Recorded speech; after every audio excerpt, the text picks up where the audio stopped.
What's going on YouTube? 0088 here, and we've just come back from Spider-Man Homecoming. And what did we think?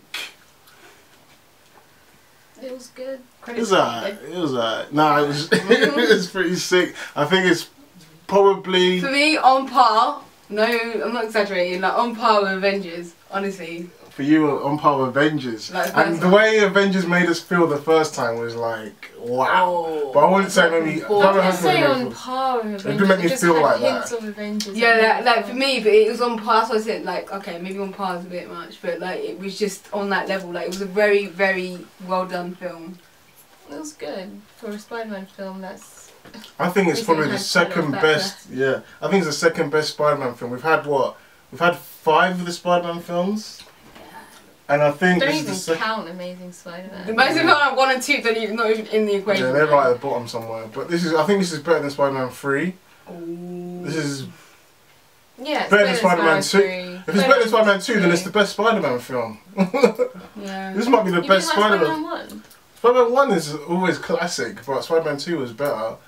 Well, in terms of what popular culture thinks, I always thought Spider-Man 1 was slightly better than 2. I don't know. No, Spider-Man 2 was pretty really sick. good, With yeah. Dr. Octopus, yeah.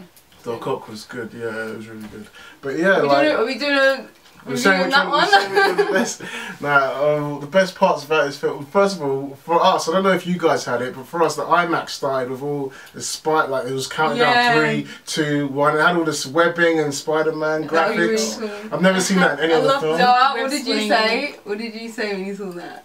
Nerdgasm. Nerdgasm. No, it was pretty funny. You wouldn't expect it. It was pretty sick. So that was like the first thing, and I was just like, I was like, okay, nice. we're going for something here. And I loved just the general feel of the film. Like it was like, 80s. it was like an 80s 90s, high school 90s film. vibe. Like I liked Peter's relationship with Ned, and how like it was like the best, you know, the 2 best friends in the 80s flick. Yeah. Like they're always trying to get through things, like Ferris Really got Bueller that vibe. and his friend, Yeah. and like kind of like License to Drive, Good Luck Lester.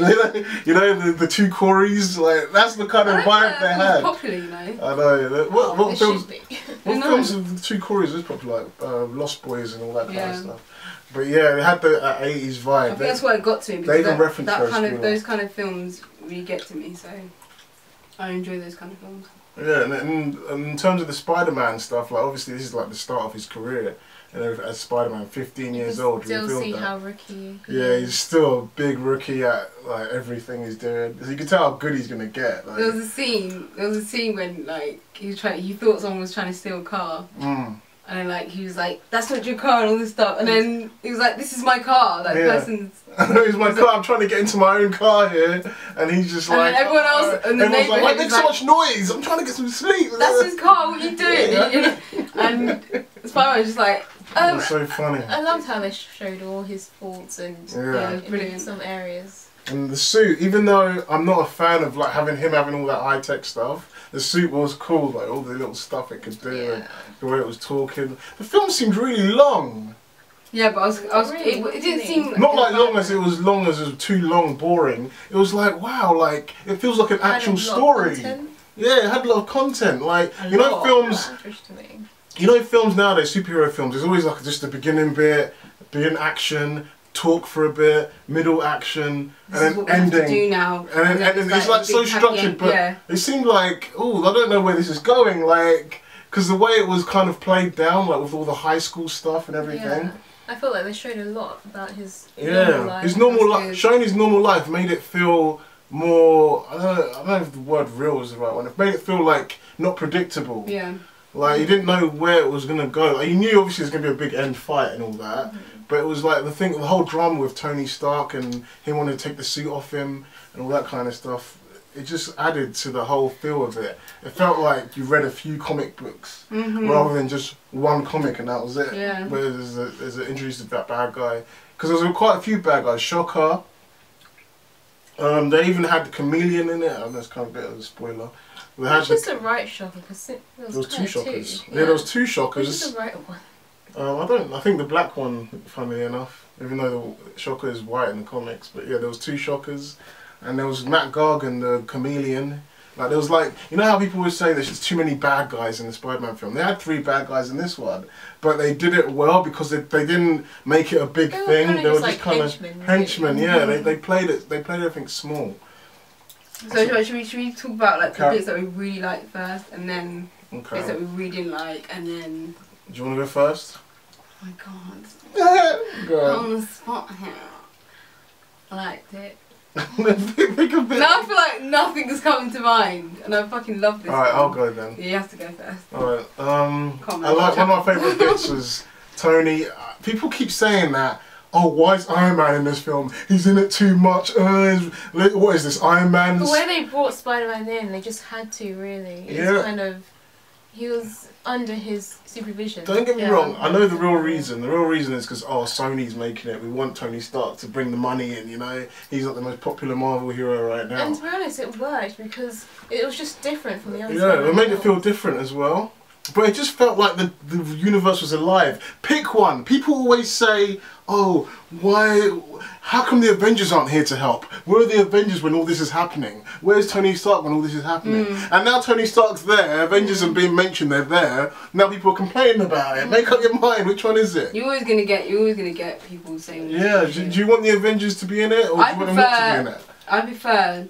I mean, they don't have to be in it. Obviously, they're gonna do other shit, but they have to do it well. Like the reasons for why they're not there has to be decent reasons. Good reasons. Like legit. Like the fact that we didn't see. I mean, obviously we saw a couple of the Avengers, but like, you know, where is Scott? Like I don't know. What's that guy's name? Falcon, things like that. Yeah. Like, why were they not mentioned and things like that? But it's like you don't need. You don't need to know. Like, you know they're over there doing the big stuff and. They're doing the big stuff. Yeah, that's another thing I liked. I liked how they were showing how Spider-Man's doing the little street level stuff, and like Tony Stark was like saying stuff like, "Oh, this is a bit below our pay grade," and all this kind of stuff like that. Like it shows you just how high the Avengers are, like compared to it. And it was really cool seeing like all the Chitauri like debris at the start of the film. Was it 8 years ago or something? Yeah, 8 years. Did they get the timing right now, or did they get it wrong? I don't know, man. I think they got it wrong still. That didn't count. I don't know. What was that, 2000 and... Well, it was 2012. But in the actual film, it was 2010. It was 11. I think the Avengers Battle of New York happened in 2011 in the storyline, but I don't know. They probably keep changing it. I don't know. So what else did you like?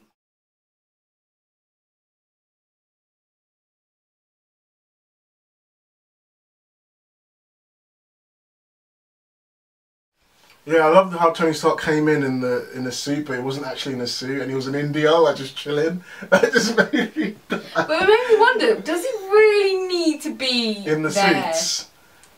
You know, I had a big problem with that in Iron Man 3 when he was in the toilet. But he saved that. It was a massive action scene, and it killed all the tension when you found out he's not actually in a suit in Iron Man 3. In this, it was funny. I thought it was a pretty good idea too. But then I was upset about it. But then it's actually in the comics. Tony's done stuff like that before in the comics. I had a feeling he wasn't going to be in a suit either. But then it doesn't make you want to think, like, does he need to be there, like, ever?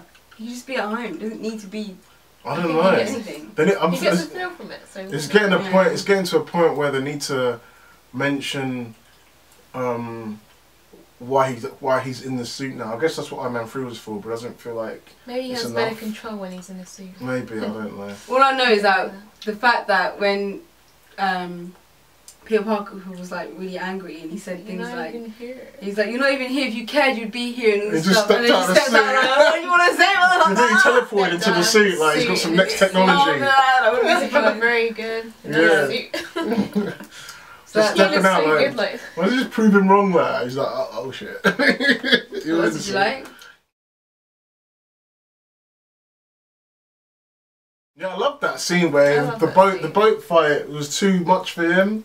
I loved that as well. And he was like holding it, like, you're not going to be able to do this, man. Like, your arms are going to rip off. Like, that could have turned really nasty. Really bad. And Tony Stark had to come save the day. Like, I love all of that little... it felt like the comics where it's Iron Man just coming in and stuff. Like, that's what would happen in the comics. I don't know why people are upset about that.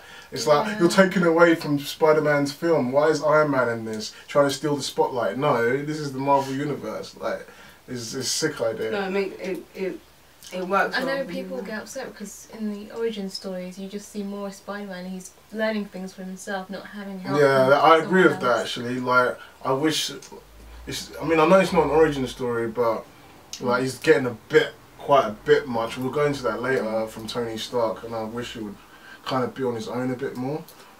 I think that's what's gonna happen. Yeah, let's talk about the characters. What do you think of Liz Allen? Is it Liz Allen? Because her dad's... I don't think it's Liz Allen. I think you think of the actress. No, her name is Liz Allen in the comics. But you know what? That's kind of spoilers. What I'm gonna get into. I don't spoilers. know. Yeah, I don't want to get into spoilers just yet. Well, She's just an average girl. With an average life. I knew you were gonna do that. I knew. I was trying to remember the song and everything. I knew. I always feel like somebody's watching. Oh, no, don't say anything. Spoilers. I have to cut that out and bleep that out. Everyone's seen the film by now, man. No. This is a non-spoiler review. We'll probably spoil it a little bit. But should we just end it now and go to spoilers? Yeah. Let's give our ratings. You can't just end it. You can talk about the bad things. The bad things. Well, Flash sucked. Flash was lame. I didn't think he was that bad, but then I actually realised that. He's not intimidating, but...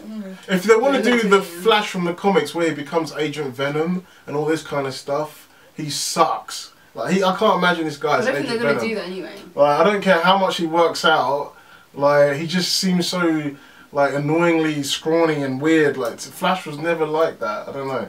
But I don't mind a different take on Flash, or even a different race character playing Flash. I don't care about that. But I just wish he was more... Flash, you know, like not such a scrawny weirdo. I don't know. Peter looks like even before he became Spider-Man and knocked him out. But what if in the comics he was like a scrawny weirdo that did all that stuff and became like... Well, then it'll be cool because that means they're taking it from the comics. So why can't they just do it now? They're just changing it. They're changing up the law, and I have to get more into that when I get into spoilers. They're changing up. That was one thing that brought the film down. Like it could have been a 10 out of 10 if they didn't. He didn't have much fuck up the law. Though.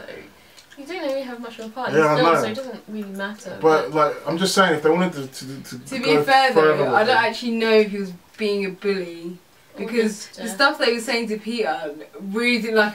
Yeah, Peter didn't even react much to the bullying. That bullying was like. The bullying was the most lamest bullying I've ever seen. I know they're trying to change up because people apparently don't get bullied anymore in this day and age or something. That's what people are always saying. Oh, bullies aren't the same as they used to be. Okay, whatever. But I don't know what Flash was doing, but it didn't look like bullying to me. It looked like Peter was just like didn't even have time for him. Like it honestly didn't seem that way because when he it didn't seem like it at all. So yeah, the impact wasn't as strong. And yeah, we can't really go into all the character details much without going into spoilers. So. Should we rate the film and then start going to spoilers? Is that a really bad thing you hate? Yeah. Really bad thing that I hate. Oh, that's spoilers, isn't it? Okay. Spoilers, we'll go into that later. Yeah, so what's our ratings, Cammy? I'd give it... Out of 10. An 8.5 webs. You have to put the webs on the bottom. Alright. Make sure you do that. Okay. 7.75. What the heck? 7.75? It's so awkward. Extra, didn't you? Extra. 7.7. What does that even mean? I'll give it a solid 7 3/4. I'd give it a solid 8. Solid 8, yeah. Because it was a really good film. The thing that stopped it getting a 9 and a 10 was these little annoying fucking up the law things. A little bit. They're just fucking up the law. I didn't like some parts of the way Tom Holland. I don't really like how he acted sometimes. Oh yeah, he was a bit like hyperactive. Just had too like much. an ADHD. Yeah. ADHD. I liked it, but it's just he could have toned it down a bit. Yeah, definitely. It's almost like Tom Holland was just excited to be in the MCU rather than Peter Parker excited to be Spider-Man. That's what it feels like. But yeah. Anyway, that's our non-spoiler review of Spider-Man Homecoming. Make sure you check out our full spoiler review when you've seen the film, or if you just want to see it. Give us a like, subscribe, and we'll see you again. Peace.